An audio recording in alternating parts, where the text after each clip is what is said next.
Welcome back to Will It Bagel, the series where you guys pick the flavors and toppings. I buy the ingredients, test it out on my no-use bagel recipe, and we'll see if it's hubby approved.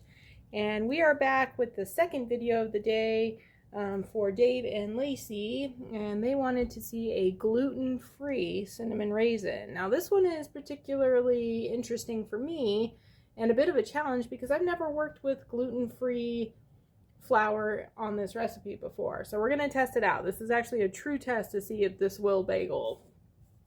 So for the flour, I'm using King Arthur gluten-free measure for measure flour. So that means that the same measurements convert over.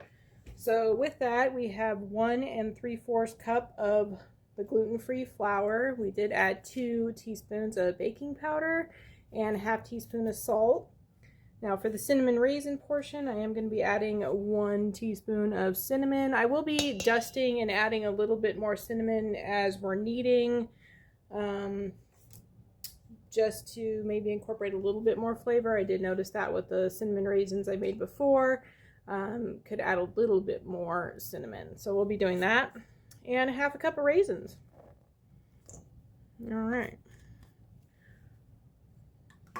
Now we will be adding the yogurt to that. We are using Greek yogurt. These little containers are all that they had in stock. They didn't have the big tub that I normally get, but they're 5.3 ounces, so it works out because I need 10.6. So 2 of them all added in there is exactly what we need, so it works out anyway.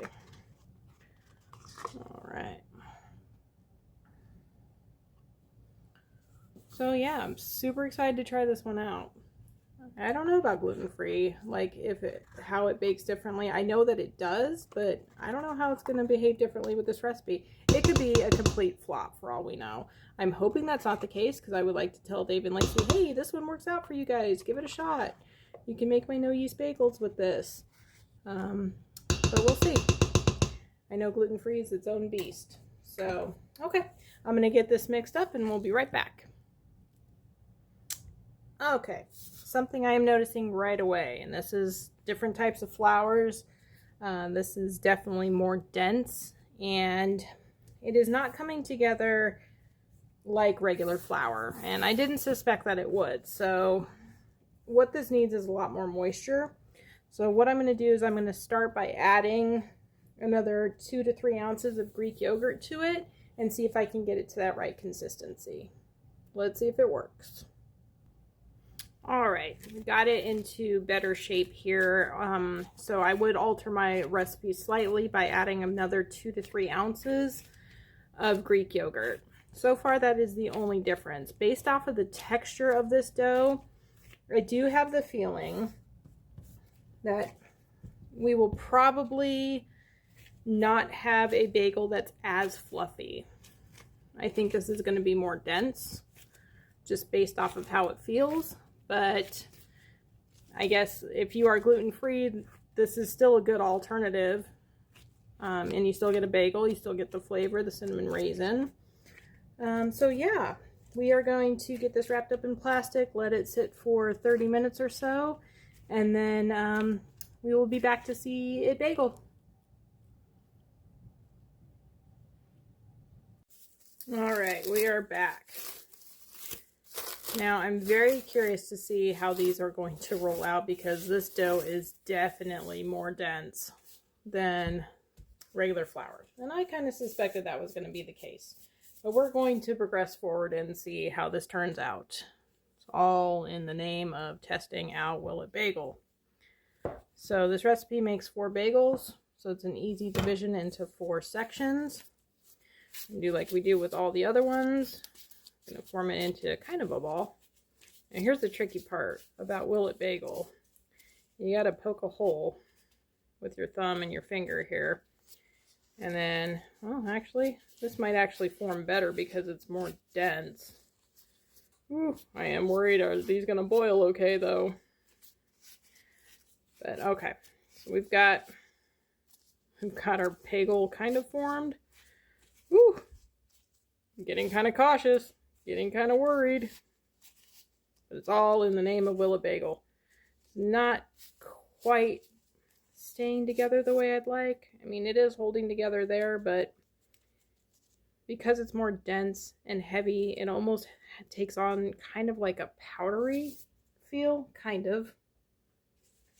So I am curious about that. I don't know. We'll get the rest of these rolled out and we'll see what's going on. All right, we've got the cinnamon raisin gluten-free bagels all rolled out here. Woo. Let's get them boiled and see if they survive, because this one is a challenge. I'm very curious how these ones are going to turn out. Fingers crossed, though. Fingers crossed.